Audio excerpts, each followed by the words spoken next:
The sharp blade gleamed in the sun like a jewel. The hilt, a vivid gold, was placed into my hands by my father. "Son," my father explained, "this longsword has been passed down for generations in our family. You are 15 years old now, and I feel that you are ready for your training. Please take good care of it." "I will," I replied with determination. My father had fought for England in the First War of Scottish Independence during 1328, 10 years ago. I wanted to follow his steps and be able to master the techniques of the longsword. "So you are giving me the longsword now? What will you use to fight now?" I asked my father curiously. "This longbow," my father replied, holding up a 6-foot bow made of yew. "It is a new weapon that can be used to fire at enemies from far distances. While I am training with this, you will use the longsword that I just gave you." Every day I would train with my father, using my longsword and practicing new techniques. Everything was routine, until one fall evening. "Son," my father had reluctantly said, "it appears that there has been more conflict recently between us and Scotland. Also, the French have allied with Scotland against us. I must leave tomorrow to fight in the war."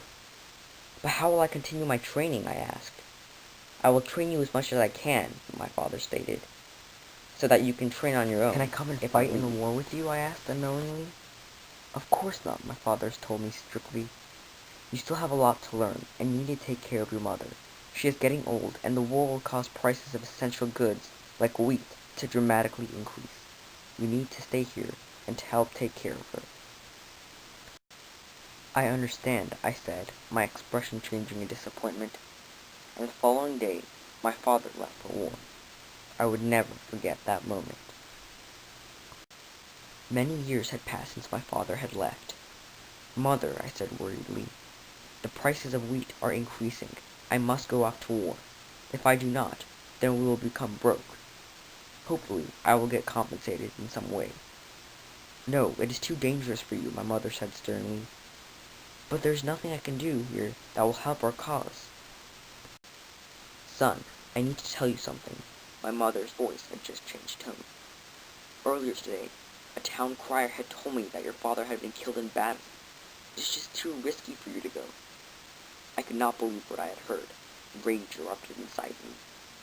I could tell my mother was making it seem dangerous for me to go to war, but I thought otherwise. "Then I must avenge my father's death. I shall leave tomorrow for war," I exclaimed. "Since you are so persistent, I will just tell you to do what you feel is right," my mother said finally. "But you are becoming older and must act with maturity and responsibility. Be careful and be strong." With this determination, I used some of our leftover money to buy chainmail armor and a shield. With my sword in hand, I set off to war with one goal in mind: restoring my father's honor by avenging his death. Through the years of slashing Scottish soldiers, the sharp blade of my longsword had never dulled. I was an animal in a jungle, seeking to find its prey and kill it. I would not let the Scottish gain their independence. They didn't deserve it. They had killed my father. The political situation was becoming tense. David II of Scotland had been under the custody of Edward III of England. He was subsequently released, and this caused Edward III to invade Scotland. The news had hit me hard. We needed to strive for victory. I used my longsword to deal as much damage as I could, but it would prove to be hopeless, as Edward III had announced that the Treaty of Berwick was signed, and although England was paid by the Scottish had still gained independence. I had failed to avenge my father. A few days later, I had returned home. What I found was unimaginable. My mother was lying on the ground, unconscious. "Mother," I asked nervously. The air was still. There was no reply. I took a closer look to find that she was covered with swellings all over her body. There was dry blood around her. It looked like she had died a long time ago. I couldn't believe it. She had died from the plague. Both my parents were dead. I was hopeless. There was nothing left to do. I had trained for war all my life, and the war was now over.